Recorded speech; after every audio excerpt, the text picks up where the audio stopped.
Graça e paz, irmãos. Estamos aqui para meditar mais um dia na Palavra de Deus. Hoje o nosso tema é necessário nascer de novo.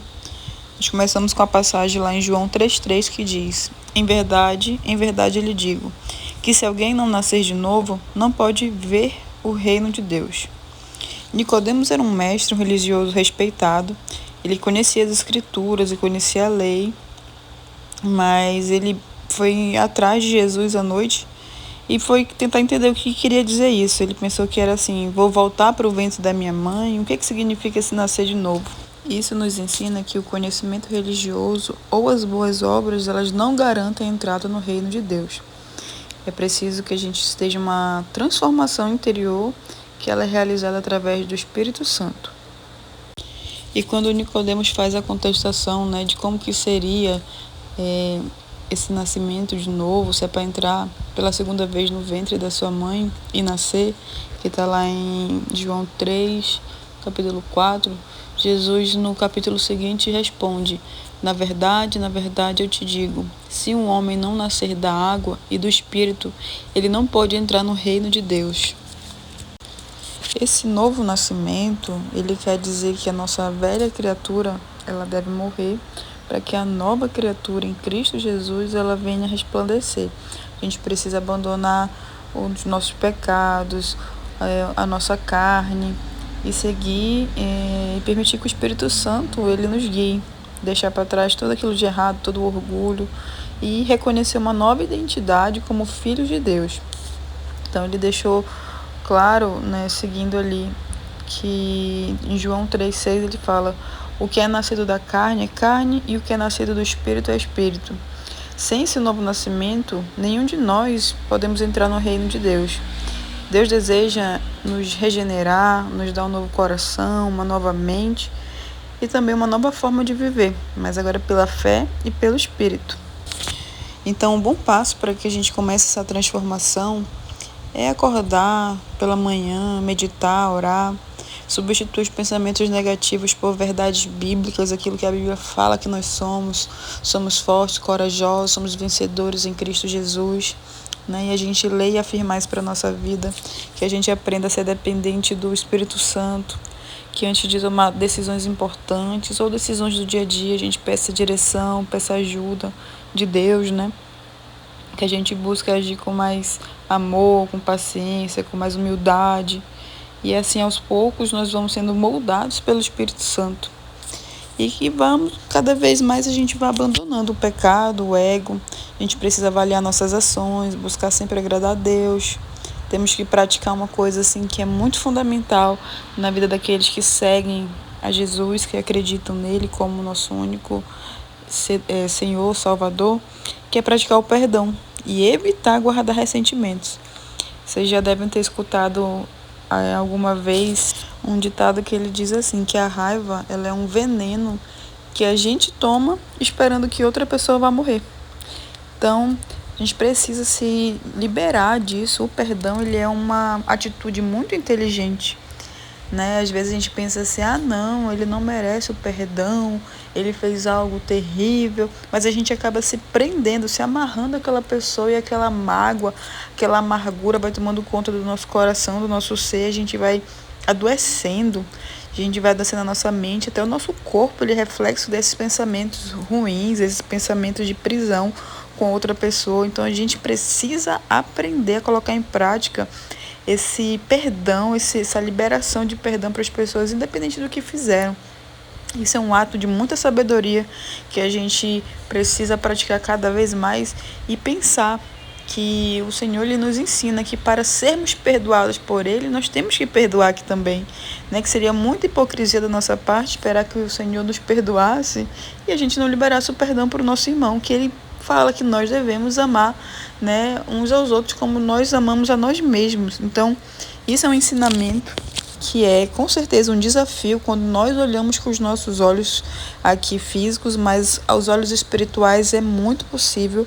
E com certeza isso vai fazer com que você viva em paz, que você viva solto, livre, tirando todas as amarras que te prendem a pessoa que te fizeram algum mal, seja lá na sua infância, seja assim recente, no seu trabalho, sua vizinhança, alguma coisa assim. Libere, deixe, né, nas mãos do Senhor, que é a Ele que compete a justiça, não é a nós. A gente tem que aprender a liberar o perdão, descansar, mas não ficar liberar o perdão e ficar com aquilo preso. Tipo assim, Senhor, vem fazer alguma coisa, amaldiçoa aquela pessoa, traz uma praga para a vida dela. Não, não é assim. É liberar o perdão e esquecer. Deixa pra lá. Você, de repente, tiver a oportunidade de conviver e for da sua vontade conviver com aquela pessoa, né? For, por exemplo, um marido, você perdoou ali uma traição, alguma coisa do tipo, e você decidir por viver junto ainda, siga vivendo junto. Mas se for alguém que lhe fez algo e você não, eu prefiro perdoar e seguir minha vida em frente, siga sua vida em frente. O perdão, ele não te amarra aquela pessoa. Você tem essa liberdade de tratar ele de qualquer forma, assim, contanto que você libere, de fato, de coração, de verdade, esse perdão. E nós precisamos sempre nos lembrar que a nossa identidade está em Cristo Jesus, né? A gente não é definido pelo nosso passado, nada que nós fizemos no passado vai vir como acusação, né? Às vezes as pessoas querem falar, olha, hoje quer ser a santa, isso, aquilo, não. E a gente tem que lembrar que isso serve de testemunho, o que Deus faz, como Ele restaura a vida das pessoas, né? Você já fez muitas coisas erradas e vai continuar fazendo, mas aí quando você aceita o Senhor para a sua vida, Ele te perdoa. Todos os dias você tem a oportunidade de se redimir. Nós vivemos em tempo da graça, então o Senhor, Ele nos perdoa a partir do momento que nós reconhecemos aquilo como pecado, como uma transgressão, como algo que entristece o Espírito Santo. E é muito importante a gente fazer sempre essa análise, né? Sondar as nossas atitudes para que a gente venha se redimir mesmo, venha pedir perdão a Ele, seja por falar palavrão, seja por fazer algum absurdo assim, de algum pecado abominável. Tudo tem perdão em Deus, né? Pelas pisaduras dele somos sarados, pelo sacrifício da cruz, nós recebemos essa oportunidade, né? Isso foi suficiente. Nós não precisamos pagar penitências, se martirizar, nós não precisamos pagar de fato um valor para ter esse perdão. Foi de graça, foi nos dado de graça através do sacrifício da cruz. Isso é muito importante a gente lembrar. Muitas vezes nós somos ensinados que nós precisamos fazer muitos atos com nossos corpos, como se a gente precisasse sentir dor, sacrificar mesmo para poder ter um perdão, né, celestial, mas não é assim, né? Nós precisamos apenas, olha como é simples, nós precisamos reconhecer o nosso pecado, aceitar Cristo na nossa vida e através desse reconhecimento a gente vai aprender a ser uma nova criatura. Nesse capítulo, no capítulo 3, lá no verso 5, o Senhor Jesus, ele fala assim do nascimento, né, da necessidade de nascer ali da água e do Espírito. Esse versículo, ele levanta uma questão do batismo, né, em relação assim à salvação. Então a gente pode analisar da seguinte forma: o batismo, ele é um ato de obediência. E eu estou falando de um batismo, aquele inspirado no batismo do Senhor Jesus. O Senhor, ele começou ali o seu ministério aqui na terra, né, por volta dos seus 30 anos. Então, ele foi muito bem preparado, estudou bastante, ouvia a voz de Deus. Ele foi muito obediente e ali com 30 anos ele se batizou, né? João Batista fez aquele batismo nas águas. O Espírito Santo desceu em forma de pomba.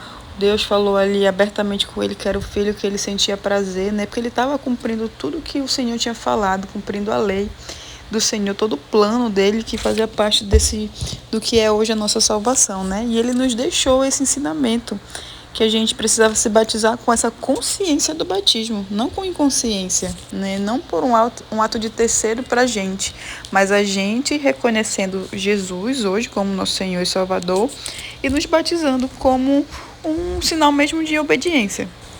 Então, assim, o batismo, ele significa a morte para o pecado e o nascimento para uma nova vida em Cristo. A Bíblia, ela é muito enfática, ela ensina a gente que a salvação ela vem pela graça por meio da fé e não por obras. Não é aquilo que nós fazemos. Sabe uma coisa assim bem interessante da gente refletir? Imaginem só, se fosse pelas nossas obras, por coisas que nós fazemos, imagina alguém como uma pessoa muito rica. Às vezes a pessoa faz só coisa errada na vida. É uma pessoa riquíssima que tem muito ouro, muito poder, muito dinheiro. Então ela faz tudo de errado. Mas aí ela tem dinheiro. Então, assim, pelas obras dela, ele vai falar assim: eu vou fazer uns centros aqui de caridade, vou doar aos pobres e tudo, e continuando fazendo as coisas erradas ali. Ele ia ser salvo?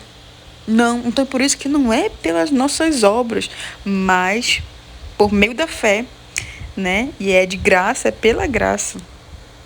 Isso é muito interessante a gente meditar. Então, confiram essas passagens aí. A gente está falando de João, no capítulo 3. Vocês podem conferir, por exemplo, Efésios, no capítulo 2, do 8 a 9, que ele ensina, que a Bíblia nos ensina assim, que a salvação ela vem pela graça, por meio da fé, e não por obras, né?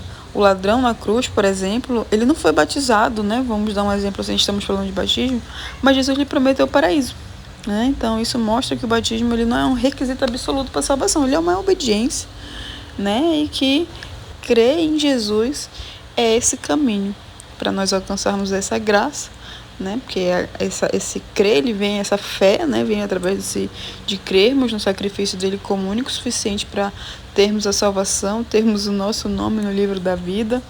E a gente precisa muito meditar sobre isso para parar de fazer coisas assim que às vezes até nos machucam, coisas desnecessárias, não depende das nossas mãos.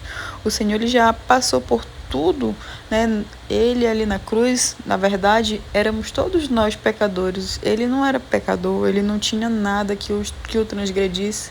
Ele era ali um homem santo que recebeu todos os nossos pecados, né?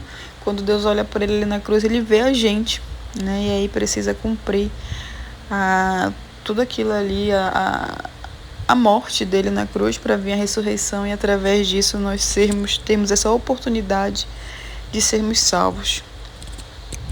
Isso não é uma fábula, não é uma historinha, isso é real. O Senhor Jesus, ele vive. Então, para a gente encaminhar aqui para a conclusão, né, desse devocional, a salvação ela acontece pela fé em Cristo e pela regeneração do Espírito Santo. Quem crê em Jesus deve ser batizado, mas a falta do batismo ele não vai impedir a nossa entrada no reino de Deus, né? De repente a pessoa aceitou ali no seu leito de morte o Senhor, ele aceitou um leito de morte, mas ele não foi batizado, não tinha como pegar ele ali da UTI, de onde ele estivesse e levar ele para batizar. Não, não é assim. Então, que a gente entenda de uma vez por todas que aquele sacrifício foi suficiente e que se a gente tiver a oportunidade de seguir, né, em obediência, que a gente faça isso. E eu trago a vocês uma reflexão final, né? Você já entregou a sua vida a Jesus? Você já permitiu que o Espírito Santo ele te transforme de dentro para fora? Se você ainda não fez isso, peça hoje para Deus renovar sua vida, seus pensamentos, o seu coração. Deixe o Espírito Santo gerar esse novo nascimento em você. Sabe, irmãos, eu acho que é muito importante eu deixar para vocês aqui um modelo de oração que vocês podem fazer onde vocês estiverem, né? E aquele que tiver no seu coração esse desejo, pode segui-la e fazer. Logo mais quando a gente acabar ela, vamos fazer a oração pelos pedidos, tá? Que me foram enviados aqui no grupo e em particular, e teve até alguém que pediu lá no YouTube, eu anotei, falando em reconhecer o Senhor Jesus como seu Senhor e suficiente Salvador. Você pode fazer a seguinte oração. Então vem comigo, preste atenção, a oração para reconhecer Jesus como seu Senhor e suficiente Salvador. Repita comigo. Senhor Jesus, reconheço que eu sou pecador e preciso da tua salvação. Creio que morreu na cruz pelos meus pecados e ressuscitou para me dar vida eterna. Peço-te perdão e te convido a entrar no meu coração, tornando-te meu Senhor e Salvador. Enche-me com teu Espírito Santo e guia-me em teus caminhos. Obrigado pelo teu amor e sacrifício. Em teu nome poderoso, Jesus. Amém. Amém? conforme diz lá em Lucas 15:10, o céu está em festa por essa decisão. Não se preocupe, não é porque você está sozinho aí na sua casa, aí de olhos fechados no seu trabalho, no banheiro do trabalho, na rua, no ônibus, indo para a escola, andando de bicicleta, não importa. Se você fez esse reconhecimento, isso mostra que o amor de Deus te alcançou e você reconhecendo Jesus como seu Senhor, entregando a sua vida a Ele, você pode ter certeza que Ele te aceitou neste exato momento. Olha que alegria! Bem-vindo à família de Deus e que o Espírito Santo te acompanhe todos os dias. Busque conhecer cada vez mais o Senhor. E assim como diz lá em Gálatas 5:1, para a liberdade foi que Cristo nos libertou. Permanecei, pois, firmes e não vos submeteis novamente a jugo da escravidão. Somos livres, irmãos. Somos livres em Cristo Jesus. Soberano Deus, estamos aqui, Pai, mais um dia para te engrandecer e glorificar, porque a Ti é dado todo poder, honra, louvor, adoração, Pai. Nós te agradecemos por essa palavra, ó Deus. Que nós entendamos, ó Pai, que nós precisamos nascer de novo, Pai, e em Cristo Jesus. Que nós não precisamos fazer nenhum sacrifício, porque Ele já foi feito por nós, Pai. Ensina-nos a ser nova criatura, a aceitar o Senhor como o nosso único Senhor e Salvador. Que a gente tenha prazer e alegria na Sua presença e o entendimento e discernimento espiritual, Pai. Toca cada um que escuta essa mensagem, para que ele abra o coração como terra fértil para a Tua palavra, no nome de Jesus. Pai, nós te apresentamos aqui o irmão Carlos Henrique e Fatinha. Eles têm pedido oração aqui pela parentela deles, pelos filhos, noras, netos. Então, que o Senhor venha guardar ele, a sua esposa. No nome de Jesus, Pai, no que eles precisarem, o Senhor venha suprindo, que os celeiros deles sejam fartos, que a família deles seja alegre, que tenha a Tua paz sobrenatural e que o Senhor se faça sempre presente neste lar, Pai, e em cada um deles, Pai, em cada vida, em cada alma, no nome de Jesus. Pai, nós também te apresentamos aqui a Flávia, Pai, que vai fazer uma cirurgia, que ela está com a vesícula, com pedras na vesícula, que o Senhor vá junto com ela nesta cirurgia, que ocorra tudo bem, que ela volte firme, saudável e se recupere muito bem, Pai, que ela não tenha nenhum sangramento, que ela não tenha nada que vá esmurecer, abater, mas que ela venha se recuperar o mais rápido possível dessa cirurgia, no nome de Jesus.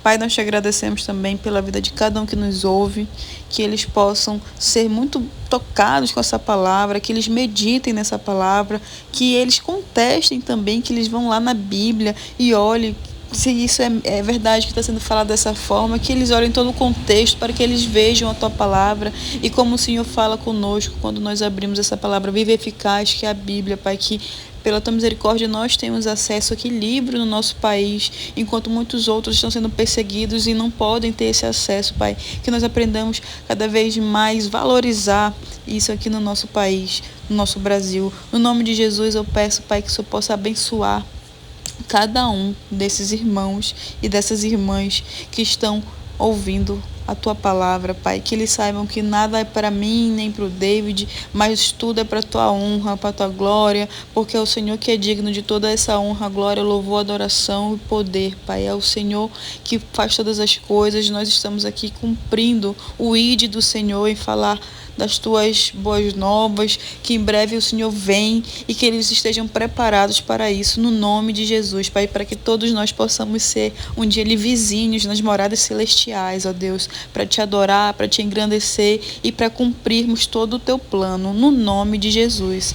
E aqui, Pai, eu Te peço, para finalizar nossa oração, que o Senhor dê saúde para quem precisa, que o Senhor dê paz para quem está precisando de paz, que o Senhor tire a ansiedade, lance fora todo o medo e traga mesmo essa paz sobrenatural na vida de cada um que nos ouve, no nome de Jesus. Nós Te agradecemos, Te louvamos e bendizemos. Amém e amém.